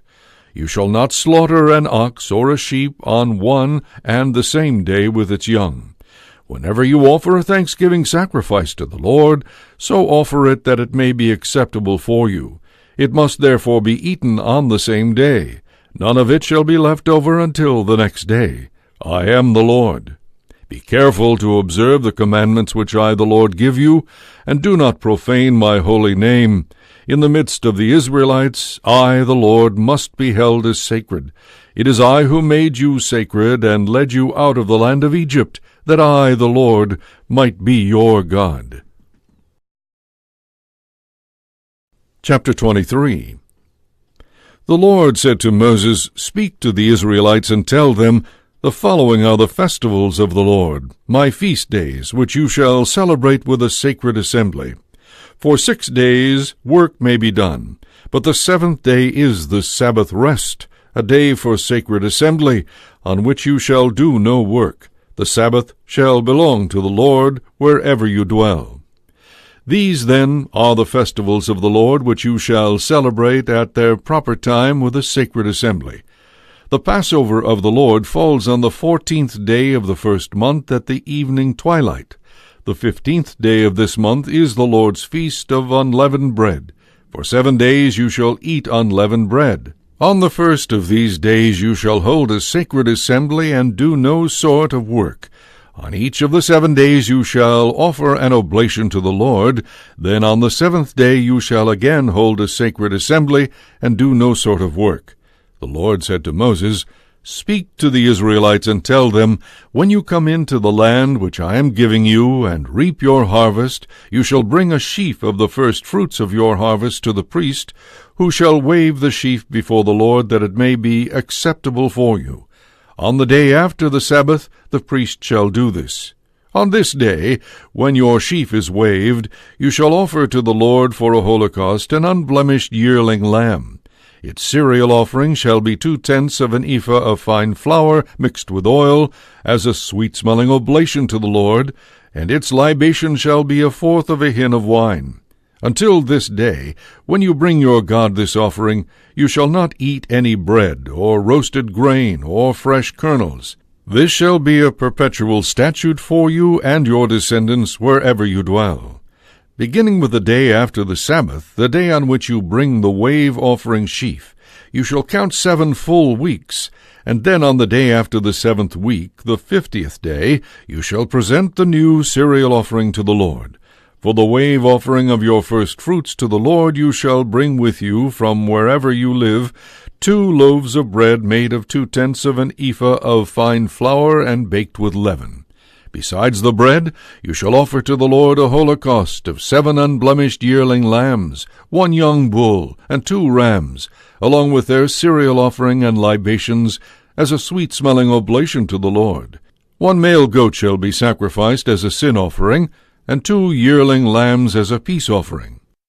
The priest shall wave the bread of the first fruits, and the 2 lambs as a wave offering before the Lord. These shall be sacred to the Lord and belong to the priest. On the same day you shall by proclamation have a sacred assembly, and no sort of work may be done.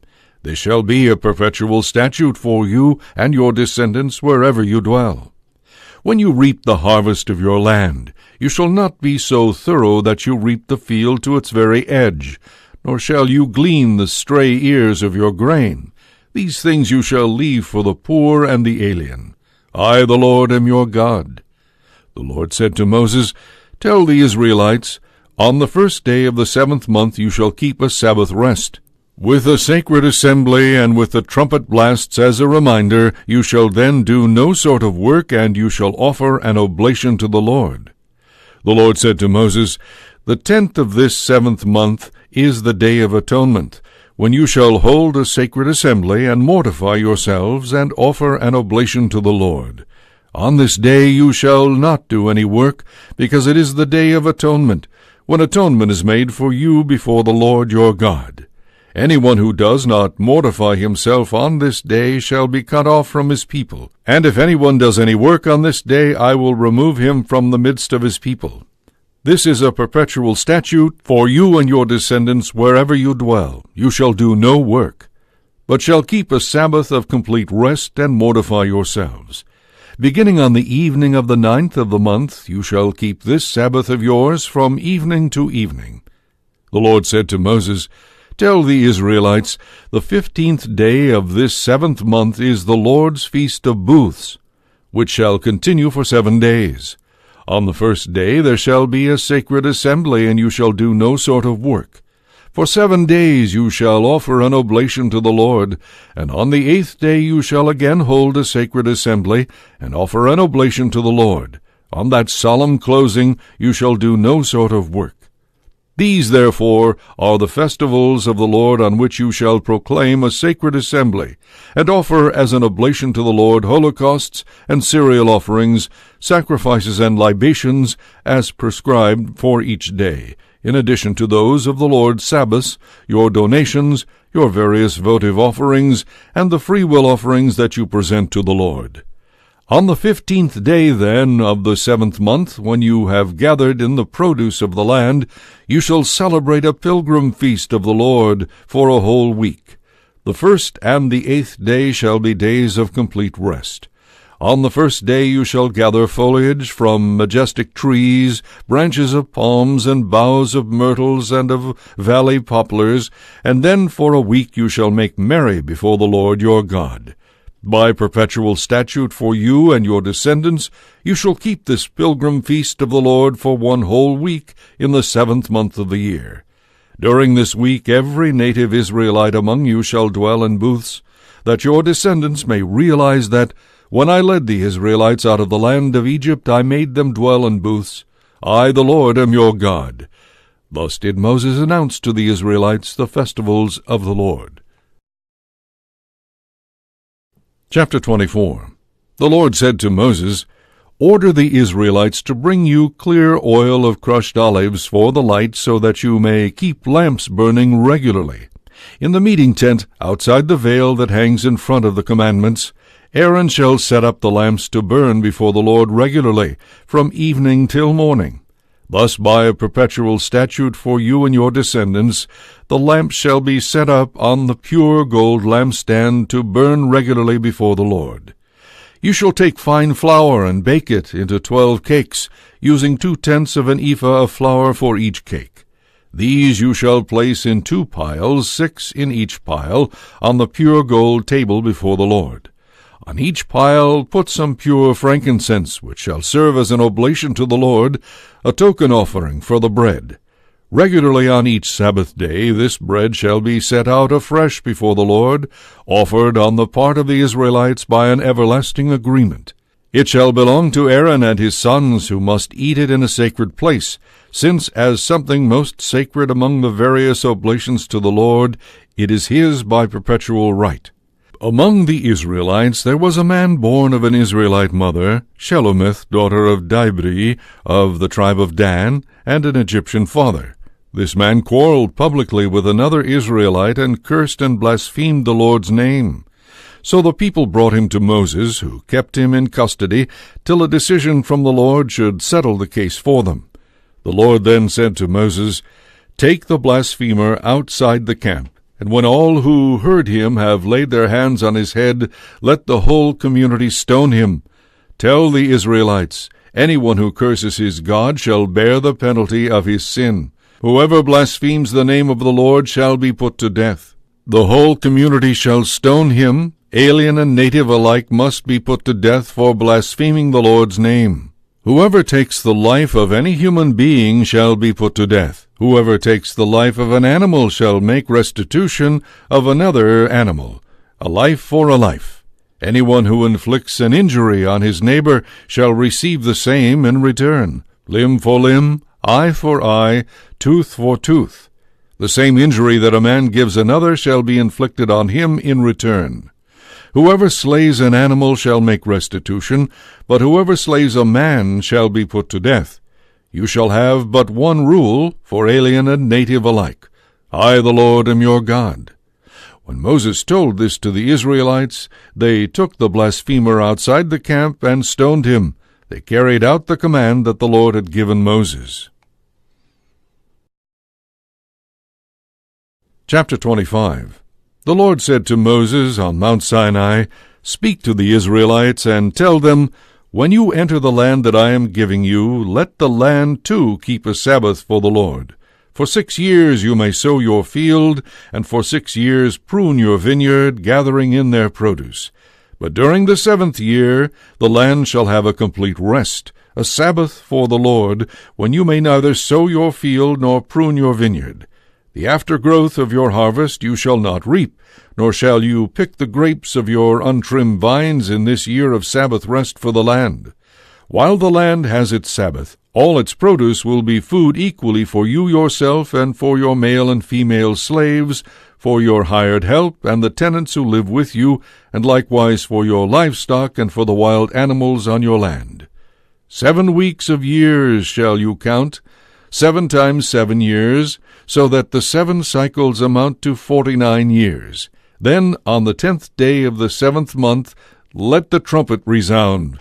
On this, the Day of Atonement, the trumpet blast shall re-echo throughout your land. This 50th year you shall make sacred by proclaiming liberty in the land for all its inhabitants. It shall be a jubilee for you, when every one of you shall return to his own property, every one to his own family estate. In this 50th year, your year of jubilee, you shall not sow, nor shall you reap the aftergrowth, or pick the grapes from the untrimmed vines. Since this is the jubilee, which shall be sacred for you, you may not eat of its produce, except as taken directly from the field. In this year of jubilee, then, every one of you shall return to his own property. Therefore, when you sell any land to your neighbor, or buy any from him, do not deal unfairly. On the basis of the number of years since the last jubilee shall you purchase the land from him, and so also, on the basis of the number of years for crops, shall he sell it to you. When the years are many, the price shall be so much the more. When the years are few, the price shall be so much the less. For it is really the number of crops that he sells you. Do not deal unfairly then, but stand in fear of your God. I, the Lord, am your God. Observe my precepts, and be careful to keep my regulations, for then you will dwell securely in the land. The land will yield its fruit, and you will have food in abundance, so that you may live there without worry. Therefore do not say, What shall we eat in the 7th year, if we do not then sow or reap our crop? I will bestow such blessings on you in the 6th year, that there will then be crop enough for 3 years. When you sow in the 8th year, you will continue to eat from the old crop, and even into the 9th year, when the crop comes in, you will still have the old to eat from.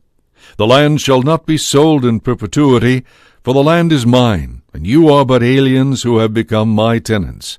Therefore, in every part of the country that you occupy, you must permit the land to be redeemed.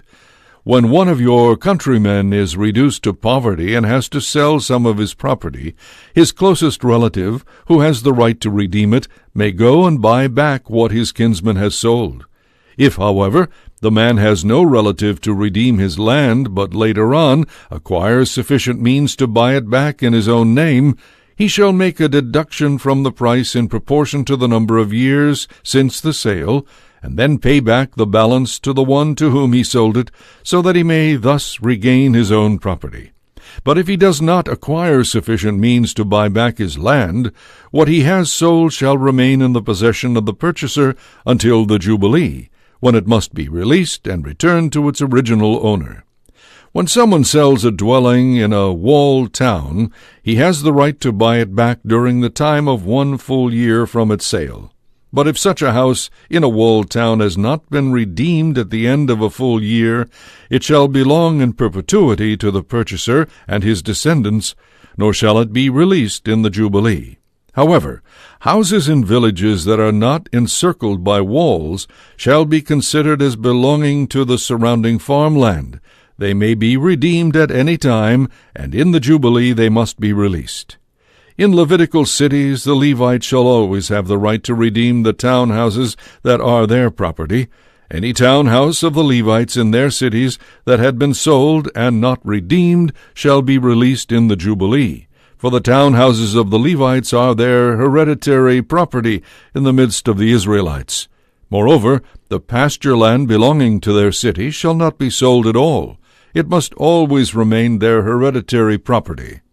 When one of your fellow countrymen is reduced to poverty and is unable to hold out beside you, extend to him the privileges of an alien or a tenant, so that he may continue to live with you. Do not exact interest from your countrymen, either in money or in kind, but out of fear of God let him live with you. You are to lend him neither money at interest nor food at a profit. I, the Lord, am your God, who brought you out of the land of Egypt to give you the land of Canaan, and to be your God. When then your countryman becomes so impoverished beside you that he sells you his services, do not make him work as a slave. Rather let him be like a hired servant, or like your tenant, working with you until the Jubilee year, when he, together with his children, shall be released from your service, and return to his kindred and to the property of his ancestors. Since those whom I brought out of the land of Egypt are servants of mine, they shall not be sold as slaves to any man. Do not lord it over them harshly, but stand in fear of your God. Slaves, male and female, you may indeed possess, provided you buy them from among the neighboring nations. You may also buy them from among the aliens who reside with you, and from their children who are born and reared in your land. Such slaves you may own as chattels, and leave to your sons as their hereditary property, making them perpetual slaves. But you shall not lord it harshly over any of the Israelites your kinsmen. When one of your countrymen is reduced to such poverty that he sells himself to a wealthy alien who has a permanent or a temporary residence among you, or to one of the descendants of an immigrant family, even after he has thus sold his services, he still has the right of redemption. He may be redeemed by one of his own brothers, or by his uncle or cousin, or by some other relative or fellow clansman, or if he acquires the means he may redeem himself. With his purchaser he shall compute the years from the sale to the Jubilee, distributing the sale price over these years as though he had been hired as a day laborer. The more such years there are, the more of the sale price he shall pay back as ransom. The fewer years there are left before the Jubilee year, the more he has to his credit. In proportion to his years of service shall he pay his ransom. The alien shall treat him as a servant hired on an annual basis, and he shall not lord it over him harshly under your very eyes. If he is not thus redeemed, he shall nevertheless be released, together with his children, in the Jubilee year. For to me the Israelites belong as servants. They are servants of mine, because I brought them out of the land of Egypt, I, the Lord your God. Chapter 26. Do not make false gods for yourselves. You shall not erect an idol or a sacred pillar for yourselves, nor shall you set up a stone figure for worship in your land. For I, the Lord, am your God. Keep my Sabbaths, and reverence my sanctuary. I am the Lord. If you live in accordance with my precepts and are careful to observe my commandments, I will give you rain in due season, so that the land will bear its crops, and the trees their fruit. Your threshing will last till vintage time, and your vintage till the time for sowing.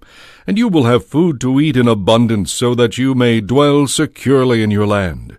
I will establish peace in the land, that you may lie down to rest without anxiety. I will rid the country of ravenous beasts, and keep the sword of war from sweeping across your land. You will rout your enemies and lay them low with your sword. 5 of you will put 100 of your foes to flight, and 100 of you will chase 10,000 of them, till they are cut down by your sword. I will look with favor upon you, and make you fruitful and numerous, as I carry out my covenant with you. So much of the old crops will you have stored up for food, that you will have to discard them to make room for the new. I will set my dwelling among you, and will not disdain you. Ever present in your midst, I will be your God, and you will be my people. For it is I, the Lord your God, who brought you out of the land of the Egyptians, and freed you from their slavery, breaking the yoke they had laid upon you, and letting you walk erect. But if you do not heed me, and do not keep all these commandments, if you reject my precepts and spurn my decrees, refusing to obey all my commandments and breaking my covenant, then I, in turn, will give you your deserts. I will punish you with terrible woes, with wasting and fever to dim the eyes and sap the life. You will sow your seed in vain, for your enemies will consume the crop. I will turn against you, till you are beaten down before your enemies and lorded over by your foes. You will take to flight, though no one pursues you. If even after this you do not obey me, I will increase the chastisement for your sins sevenfold, to break your haughty confidence. I will make the sky above you as hard as iron, and your soil as hard as bronze, so that your strength will be spent in vain, your land will bear no crops, and its trees no fruit. If then you become defiant in your unwillingness to obey me, I will multiply my blows another sevenfold, as your sins deserve. I will unleash the wild beasts against you, to rob you of your children, and wipe out your livestock, till your population dwindles away and your roads become deserted. If, with all this, you still refuse to be chastened by me, and continue to defy me, I too will defy you, and will smite you for your sins 7 times harder than before. I will make the sword, the avenger of my covenant, sweep over you. Though you then huddle together in your walled cities, I will send in pestilence among you, till you are forced to surrender to the enemy. And as I cut off your supply of bread, 10 women will need but 1 oven for baking all the bread they dole out to you in rations, not enough food to still your hunger.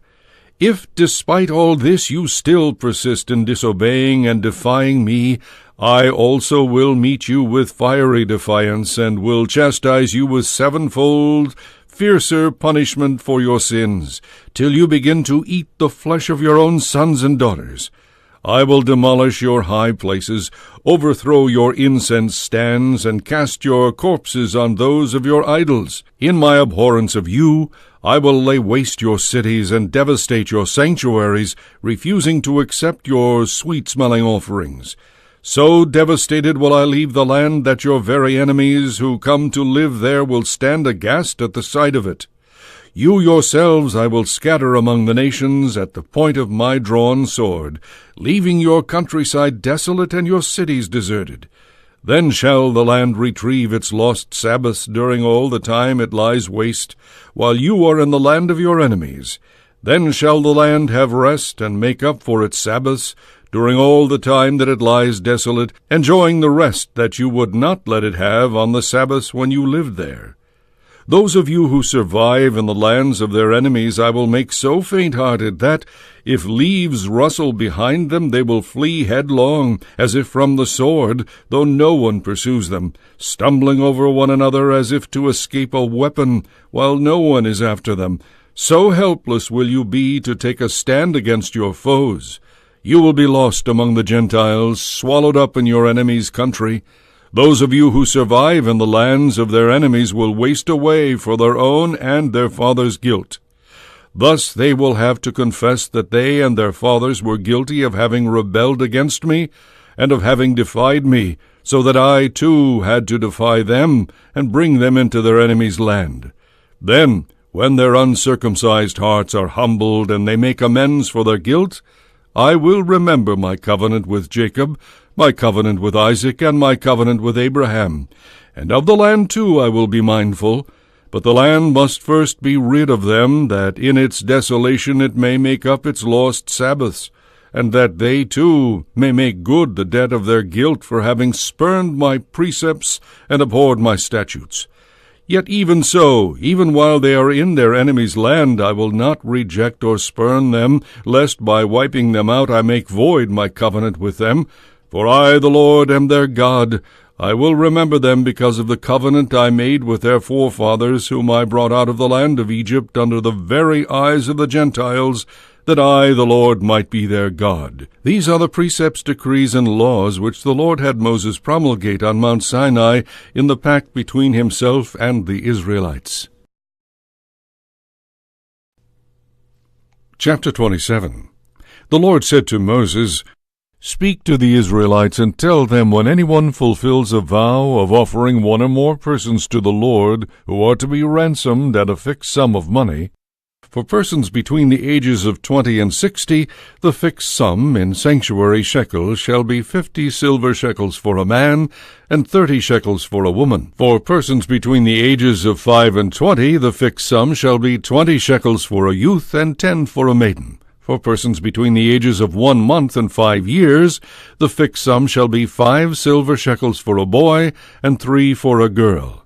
For persons of 60 or more, the fixed sum shall be 15 shekels for a man, and 10 for a woman. However, if the one who took the vow is too poor to meet the fixed sum, the person must be set before the priest, who shall determine the sum for his ransom in keeping with the means of the one who made the vow. If the offering vowed to the Lord is an animal that may be sacrificed, every such animal, when vowed to the Lord, becomes sacred. The offerer shall not present a substitute for it by exchanging either a better for a worse one or a worse for a better one. If he attempts to offer one animal in place of another, both the original and its substitute shall be treated as sacred. If the animal vowed to the Lord is unclean and therefore unfit for sacrifice, it must be set before the priest, who shall determine its value in keeping with its good or bad qualities, and the value set by the priest shall stand. If the offerer wishes to redeem the animal, he shall pay 1/5 more than this valuation. When someone dedicates his house as sacred to the Lord, the priest shall determine its value in keeping with its good or bad points, and the value set by the priest shall stand. If the one who dedicated his house wishes to redeem it, he shall pay 1/5 more than the price thus established, and then it will again be his. If the object which someone dedicates to the Lord is a piece of his hereditary land, its valuation shall be made according to the amount of seed required to sow it, the acreage sown with a homer of barley seed being valued at 50 silver shekels. If the dedication of a field is made at the beginning of a jubilee period, the full valuation shall hold.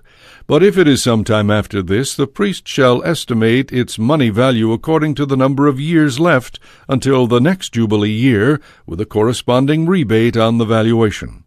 If the one who dedicated his field wishes to redeem it, he shall pay 1/5 more than the price thus established, and so reclaim it. If instead of redeeming such a field, he sells it to someone else, it may no longer be redeemed. But at the Jubilee it shall be released as sacred to the Lord. Like a field that is doomed, it shall become priestly property.